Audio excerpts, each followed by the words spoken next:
What's good, you guys? Today's video is once again about saving money while still maintaining a healthy diet. If you want to know just about the money part, skip to this part of the video. But if you want to know the science, watch the video from the start. You know, a lot of us go out to restaurants and spend up to like 400, 500 bucks on each meal, especially in Indian metros. So in today's video, I'm going to show you all how to maintain a healthy diet through the day and still spend less than 400 rupees. But also, I'm going to be giving you all tricks in order to spend as little as say 200, 250 rupees per day and maintain a fit lifestyle. So let's go. Gigi? So many people go like, I don't want to live healthy because it's expensive. But is it really expensive? Today's video is the first video in our series on money and fitness.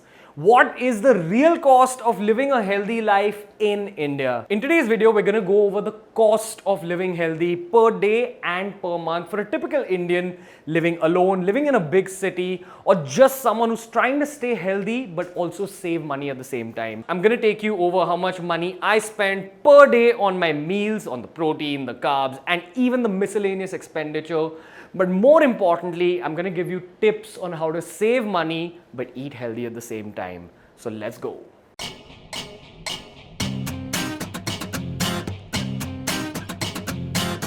So if you want to talk about healthy eating, your first step is to design some kind of a blueprint, a roadmap when it comes to eating healthy while staying in India, an India-specific meal plan. So what constitutes a perfect India-specific meal plan? Firstly, we're talking 3 meals. 3 big meals that'll keep you full through the day, and then you can snack a little bit along the way. So our job today is to fill up these blanks. What are those 3 meals? Most of India believes that a healthy Indian meal is just roti, sabzi and dal, but that's not true.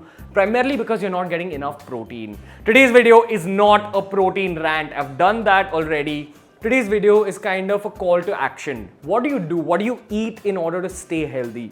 The first thing you've got to focus on as an Indian is to include more protein than we're used to including.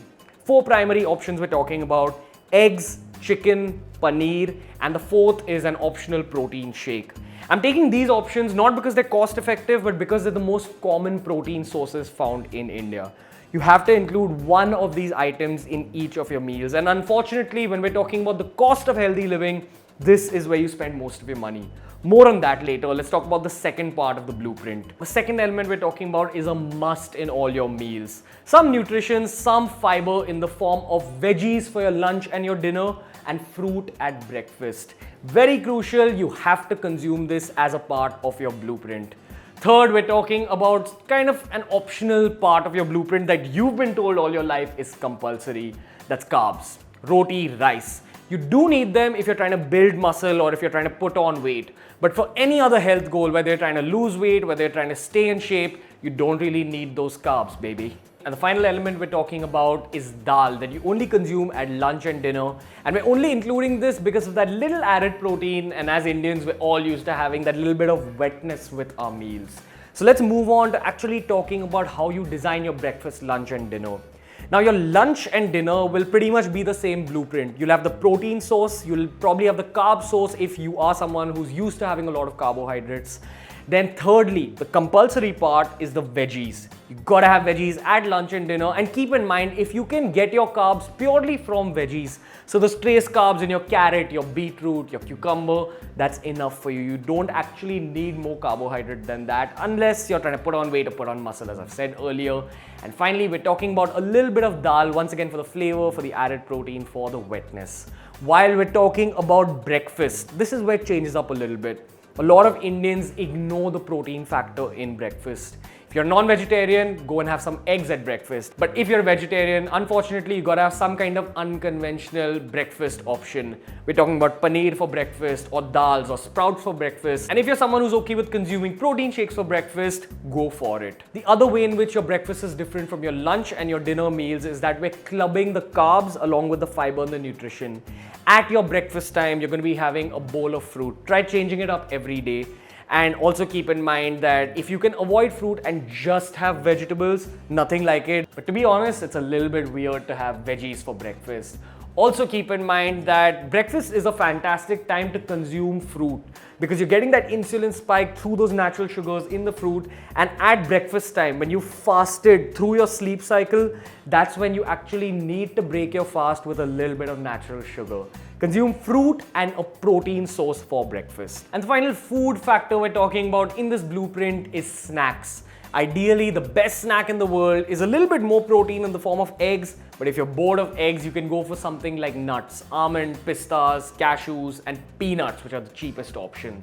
Speaking about saving money, we're done with the blueprint. Now let's talk about how to work around the money aspect of things. But you gotta understand that all these are from a place of convenience. I personally order my veggies, protein, carbs online. And that's why I don't actually go and hunt out for the cheapest options. So at every stage of explaining this diet plan, I'm going to explain to you guys how you all can save money in those individual factors. At the end of the video, I'm going to tell you all how much I spend per day on my diet and how much I end up spending per month on my diet. So let's get started. The first factor we've got to talk about that no one talks about are miscellaneous expenses. Especially if you're living alone, you got to account for your own oil, your spices, your salt, your pepper, all that.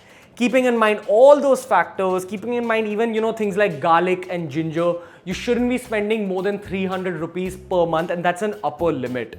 Depending on the kind of oil you go for, the prices keep varying. So I end up using things that aren't really low budget friendly. I end up using things like olive oil or spices like paprika, red chili powder, lots of garam masala. All that add up to my expenses, but I still only spend 300 bucks on it. If you go for cheaper options, if you end up buying slightly cheaper but still healthy oils like sunflower oil, maybe rice bran oil, some brands are slightly cheaper than your olive oil options, your coconut oil options. Go for something like that, you won't end up spending more than 150 bucks, and that's a lower limit. But let's just consider all the upper limits for today's video. So firstly, let's talk about carbohydrates. About 30 grams to 45 grams of carbohydrates in your lunch and dinner each. Now, what constitutes that much carbs? About 3 rotis should do the job, and maybe a big bowl of rice should do the job. Personally, I go for basmati rice, which is slightly more expensive, so it comes out to about 25 rupees per meal. Similarly, each roti comes up to about 10 to 12 bucks per roti. But more importantly, keep in mind, how do you save money when it comes to carbohydrates? The first method of saving money is that just stop consuming grain, stop consuming rice, stop consuming roti. Rely on fruits and veggies for your carbs. It's a very healthy way of living. It doesn't affect your energy levels at all. It does the job that carbohydrates are meant to do. So through your fruits and veggies, you can save some money on your carbohydrates. Keeping that in mind, if you're someone who's trying to gain muscle, gain weight, or if you're just super reliant on carbohydrates and you can't live without carbs, your options are going for slightly lower quality wheat attas, that's the wheat flour, as well as slightly lower quality rice options. Also keep in mind, you can go for something like oats for your carbohydrates, which are much cheaper than these roti and rice options. I'm talking about the slightly more roti and rice options because that's what most Indians like consuming at home. So the upper limit when it comes to rice and roti is that you're spending about 25 to 30 rupees per meal. Now let's move on to talking about your veggies. Talking about fruits and veggies, this is one of those areas where you can save a lot of money. I'm going to talk about what I spend on my vegetables. Every day I consume 1 entire beetroot, about 2 carrots, 2 cucumbers, and 1 amla or aula as it's known in Bombay. But keep in mind that I also have a bowl of fruit at breakfast, and all this together amounts to about 100 rupees per day. Now that is slightly expensive. Keep in mind, fiber is important and it's something that a lot of gym bros ignore. You should get serious about this, especially if you're dealing with issues like constipation. You need to start consuming more fiber. But while we're talking about kind of saving up on money, you got to understand factors like where you buy your fruits and veggies from. Usually if you buy them from markets like Big Bazaar, they're slightly cheaper. If you buy them online, obviously they're going to be slightly more expensive. Also factors like which sabzi wala you're buying your veggies and fruits from kind of adds up to how much money you're spending totally on it. So keeping all those factors in mind, your upper limit should be 100 rupees. Also, while we're talking about fruits, I consume things like watermelon, sometimes musk melons, all those which are slightly on the expensive side. You can only rely on something like apples and bananas at breakfast, and that's all right. You'll save money there as well. Next super quick aspect, we're talking about dals. If we break down each and every dal, the quality of the dal, where you buy it from, they're all factors and adding up to the price. On an average, I spend about 15 rupees per bowl of dal per meal. You can completely skip dal if you want. If you're a non-vegetarian, especially if you're a vegetarian, try including it. But once again, where you buy it from and all those other factors contribute to that expense on that one bowl of dal you're having for lunch and dinner. But let's move on to more important topics. The core of today's video, protein expenses. If you're trying to live a real healthy life, your diet has to have a lot of protein, and unfortunately this is also where most people end up spending a lot of money. How much protein do you really require? Now, to answer that question, we have made another video. Go check that out. Super fast. An average Indian would require about 75 grams of protein at a minimum to about 100 grams of protein.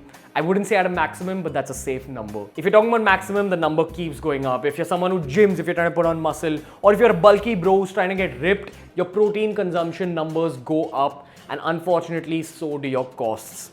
Keep in mind, I'm not going to talk much about cheaper protein sources. That's a topic for a future video, maybe the next video. But what I am going to talk about is the average everyday protein sources that we find in India. When we're talking about dividing 75 to 100 grams of protein between 3 meals, we're talking about 25 to 33 grams of protein per meal. So how are we going to explain protein expenditure? So let's assume that on day 1, you're only going to consume eggs. On day 2, you're only going to consume paneer. On day 3, you're only going to consume chicken. And on day 4, only protein shakes.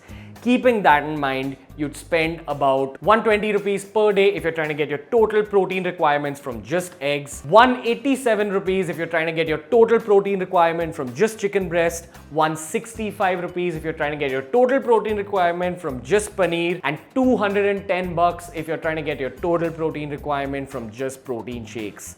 This is a chart for some weird individuals who will only rely on one protein source for the entire day. We're not weird, we're all normal.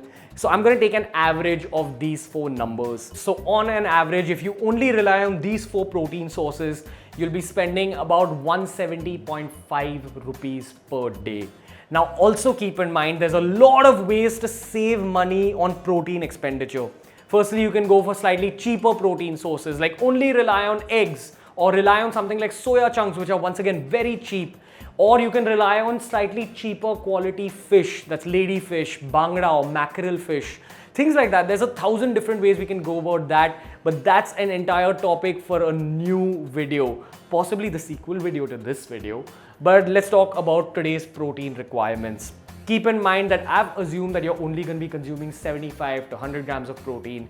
If you're someone who's gymming, increase that number by 30%. So if you're someone who gyms, obviously you'll be spending more on your protein requirements. Today isn't a low budget diet video. Today's video is more about the truth, the real cost of living in an Indian metro. All these I spoke about were Bombay prices. Things that I spend money on while I'm staying in Mumbai, it comes for this much money. Obviously, if you're staying in some other city, the price may vary, but it won't go higher than this. So finally, when you add up all your expenses per day, roughly it comes to about 380 rupees. That's how much I spend per day. Also keep in mind, for me, convenience is a factor. I buy all my groceries, all that online from something like BigBasket or Godrej, one of these online portals. You may not be doing that. You can save money in all the ways I've spoken about. But this video was to kind of give you guys a picture of what it's really like living healthy in India. I will be coming out with a detailed low budget plan. I will be coming out with a detailed video on cheaper protein sources. For now, you need to understand that your per day costs are about 380 rupees and your per month cost just on your diet can go up to about 11,800 rupees if, like me, your convenience is a factor. I'm an entrepreneur. I like sitting at home. I don't like going out and buying my veggies, buying my protein. I like everything coming to me. And that's why, keeping convenience in mind, yes, it's slightly more expensive. If you're smart about it, if you implement all the points we spoke about in today's video, you can save money on these expenses. If you want to follow us on Instagram, follow us at BeerBiceps, Twitter BeerBiceps Guy, and Snapchat. Who cares about Snapchat? No one uses Snapchat. I will see you guys later.